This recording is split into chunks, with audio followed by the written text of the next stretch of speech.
Hello everyone. आज हम पढ़ेंगे क्लास 11 ज्योग्राफी का चैप्टर नंबर 3 जिसका नाम है interior of the earth. Basically इस चैप्टर में हम समझेंगे हमारी अर्थ के डिफरेंट लेयर के बारे में, जैसे क्रस्ट, मेंटल एंड कोर, और साथ ही में अर्थक्वेक एंड वॉल्केनिक इरप्शन के बारे में भी पढ़ेंगे। हम इस चैप्टर को बहुत ही अच्छे विजुअल एंड एनिमेशन की मदद से समझेंगे। तो चलिए स्टार्ट करते हैं।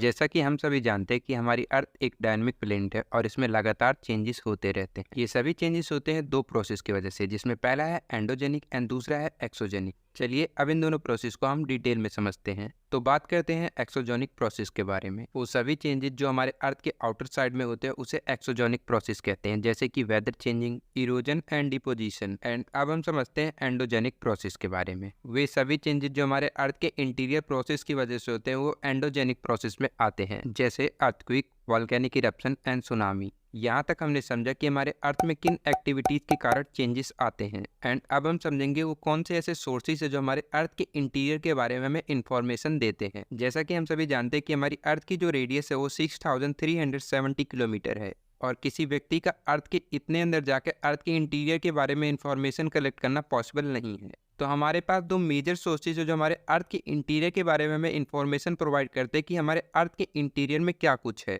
आइए इन दो सोर्सेज के बारे में समझते हैं, जिसमें फर्स्ट है हमारा डायरेक्ट सोर्सेज एंड सेकंड है इनडायरेक्ट सोर्सेज। आइए अब हम डायरेक्ट सोर्सेज के बारे में डिटेल में समझते हैं। डायरेक्ट सोर्सेज में आता है माइनिंग्स, जिसमें सबसे अच्छा एग्जांपल है साउथ अफ्रीका की गोल्ड माइंस, जो कि नॉर्मली 3 to 4 किलोमीटर अर्थ के इंटीरियर के बारे में हमें इंफॉर्मेशन प्रोवाइड करते हैं। सेकंड है ड्रिलिंग, जो कि वर्ल्ड साइंटिस्टों के द्वारा दो मेजर प्रोजेक्ट चलाए जा रहे हैं हमारे अर्थ के इंटीरियर के बारे में इंफॉर्मेशन कलेक्ट करने के लिए, जिसमें फर्स्ट प्रोजेक्ट का नाम है deep ocean drilling project and second project का नाम है इंटीग्रेटेड ओशियन ड्रिलिंग प्रोजेक्ट। और अभी तक का साइंटिस्टों के द्वारा सबसे डीपेस्ट ड्रिल रहा है कोलाब, जो कि आर्टिक ओशियन में, जिसकी डेप्थ 12 किलोमीटर है। एंड थर्ड नेचुरल सोर्स है वॉल्केनिक इरप्शन। एंड अब हम समझते हैं इनडायरेक्ट सोर्सेज के बारे में। वे सभी सोर्सेज जो हमारी अर्थ के इंटीरियर के बारे में इंफॉर्मेशन प्रोवाइड करते हैं अर्थ के सरफेस से, वे सभी इनडायरेक्ट सोर्सेज कहलाते हैं। आइए इनडायरेक्ट सोर्सेज के कुछ एग्जांपल समझते हैं, जिसमें फर्स्ट नंबर पे आता है ग्रेविटेशनल फोर्स। जैसा कि हम सभी जानते हैं कि हमारे अर्थ सरफेस पर सभी जगह एक जैसा ग्रेविटेशनल फोर्स नहीं लगता। यदि हम अर्थ के पोल्स की तरफ जाएंगे तो वहां पर ग्रेविटेशनल फोर्स सबसे ज्यादा हाई होता है। यदि हम पोल से इक्वेटर की तरफ आते तो इक्वेटर पे ग्रेविटेशनल फोर्स सबसे कम लगता है। एंड इनडायरेक्ट सोर्स का सेकंड एग्जाम्पल है मैग्नेटिक फील्ड, और थर्ड एग्जाम्पल है सिस्मिक एक्टिविटी।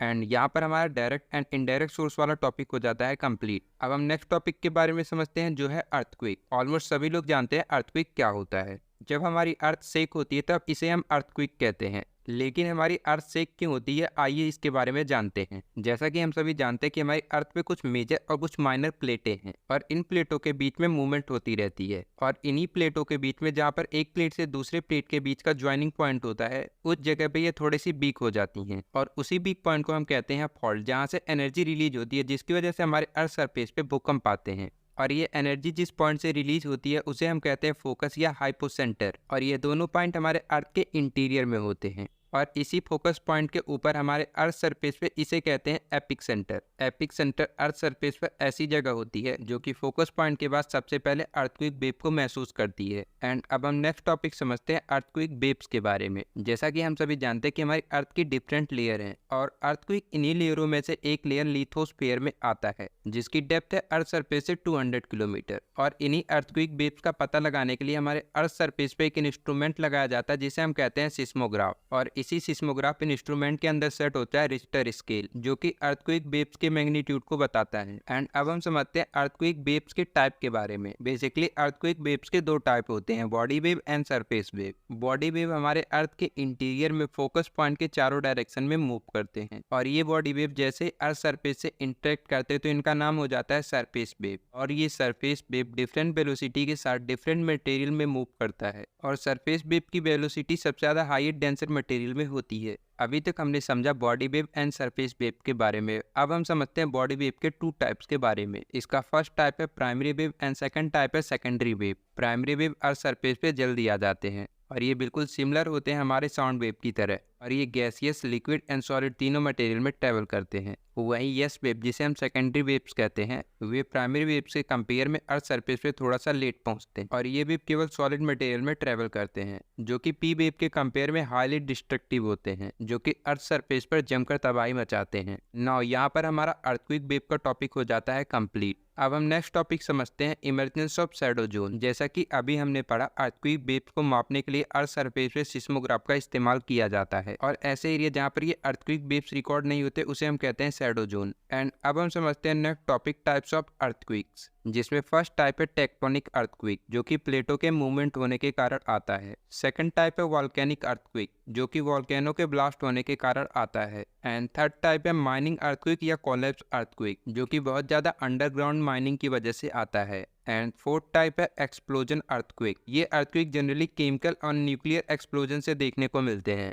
एंड अब हम देखते हैं अर्थक्वेक आने के बाद क्या कुछ इफेक्ट देखने को मिलते हैं हमारे अर्थ सरफेस पे। तो ये कुछ मेजर इफेक्ट्स है जो कि अर्थक्वेक आने के बाद हमें अर्थ सरफेस पे देखने को मिलते हैं। जैसे फॉर एग्जांपल, ग्राउंड शेकिंग यानी पृथ्वी का हिलना, ग्राउंड सेटलमेंट यानी बिल्डिंग्स या जमीन का धंसना, ground displacement, falling of objects and mud and landslide, tsunami and structural collapse जैसे मेजर इफेक्ट देखने को मिलते हैं हमें अर्थक्वेक आने के बाद। एंड यहाँ पर हमारा अर्थक्वेक का टॉपिक हो जाता है कंप्लीट। अब हम समझेंगे अपना next topic, structure of the earth. आइए समझते हैं अर्थ की टॉप मोस्ट लेयर क्रस्ट के बारे में। क्रस्ट हमारे अर्थ सरफेस की सबसे आउटर मोस्ट लेयर है, जो कि नेचर में ब्रिटल है और इसकी थिकनेस डिफरेंट प्लेस पे वेरी करती रहती है। जैसे यदि हम ओशियन से इसकी थिकनेस देखेंगे तो हमें 5 किलोमीटर देखने को मिलेगी, और यदि हम इसे प्लेन एरिया से देखेंगे तो इसकी थिकनेस अप्रॉक्सीमेटली 30 किलोमीटर। एंड यदि हम इसे हिमालय रीजन से देखेंगे तो इसकी थिकनेस अप्रॉक्सीमेटली 70 किलोमीटर देखने को मिलती है। इसका फॉर्मेशन हैवियर रॉक से हुआ, जिसकी डेंसिटी है 3 ग्राम सेंटीमीटर पर क्यूब। एंड अब हम समझते हैं अर्थ की सेकंड लेयर मेंटल के बारे में। क्रस्ट की लेयर जहां से खत्म होती है वहीं से स्टार्ट होता है मेंटल लेयर, जिसकी डेप्थ है अप्रोक्सीमेटली 2900 किलोमीटर। और इसी मेंटल एंड क्रस्ट लेयर के बीच के एक पोर्शन को हम कहते हैं एस्थोनोस्फेयर। एस्थोनोस का मतलब होता है बिग। ये अप्रोक्सीमेटली 400 किलोमीटर तक की होती है। एंड एस्थोनोस्फेयर एक मेन सोर्स है मैग्मा का, यहाँ से वॉल्केनिक इरेप्शन के टाइम लावा पृथ्वी के अंदर से बाहर आता है। इस मेंटल लेयर की डेंसिटी है 3.4 ग्राम पर सेंटीमीटर क्यूब। क्रस्ट लेयर से जस्ट नीचे अप्रोक्सीमेटली 10 to 200 किलोमीटर तक की होती है हमारी लिथोस्फेयर। एंड अब हम समझते हैं अर्थ की सबसे इनर लेयर कोर के बारे में, जहां से हमारी मेंटल लेयर खत्म होती है, यानी 2900 किलोमीटर के बाद से लेकर अर्थ के सेंटर तक की होती है कोर की लेयर। और इस कोर की लेयर को हमने 2 पार्ट्स में डिवाइड कर रखा है, इनर कोर जो कि है सॉलिड स्टेट में एंड आउटर कोर जो कि है लिक्विड स्टेट में। और इसकी डेंसिटी 5 ग्राम सेंटीमीटर पर क्यूब से लेकर 13 ग्राम सेंटीमीटर पर क्यूब तक की है। इस लेयर का फॉर्मेशन हुआ है हैवी मटेरियल से, जैसे आयरन एंड निकल, और इसी के कारण इस लेयर को हम नाइफ लेयर भी कहते हैं। यहाँ पर हमारा अर्थ स्ट्रक्चर का टॉपिक हो जाता है कंप्लीट। एंड अब हम अपना नेक्स्ट टॉपिक समझेंगे वॉल्केनोज एंड वॉल्केनो लैंडफॉर्म्स के बारे में। जब अर्थ सरफेस के नीचे से मैग्मा बाहर आता है तो उसे हम कहते हैं वॉल्केनिक इरप्शन, और यही मैग्मा जब अर्थ सरफेस पे आ जाता है तो इसको हम नाम दे देते हैं लावा का। और जब ये वॉल्केनो ब्रस्ट होते हैं तो अपने साथ ढेरों सारे अर्थ सरफेस पे acid, dust particles and different gases लेके आते हैं। एंड अब हम समझते हैं वॉल्केनोज के टाइप्स के बारे में। वॉल्केनोज को हमने उसके इरप्शन के बेस पे क्लासिफाई किया है, जैसे shield volcano, cinder volcano, composite volcano and caldera. और इस वॉल्केनिक इरप्शन के कारण हमारे अर्थ सरफेस पे हंड्रेड्स ऑफ किलोमीटर में 50 मीटर तक की एक मोटी लेयर बन जाती है, जिसका सबसे बेस्ट एग्जांपल आप सभी को देखने को मिल सकता है Deccan traps and Maharashtra plateau. And अब हम समझते हैं वॉल्केनिक लैंडफॉर्म्स के बारे में। जब मैग्मा वॉल्केनो से बाहर निकल के अर्थ सरफेस पे डिफरेंट फॉर्म में कूल हो जाता है तो इसे हम कहते हैं इंट्रूसिव फॉर्म। और इसी मैग्मा के कूल हो जाने के डिफरेंट टाइप्स के लैंडफॉर्म का फॉर्मेशन होता है। और इन डिफरेंट लैंडफॉर्म्स के एग्जांपल हैं बेथोलिथ्स,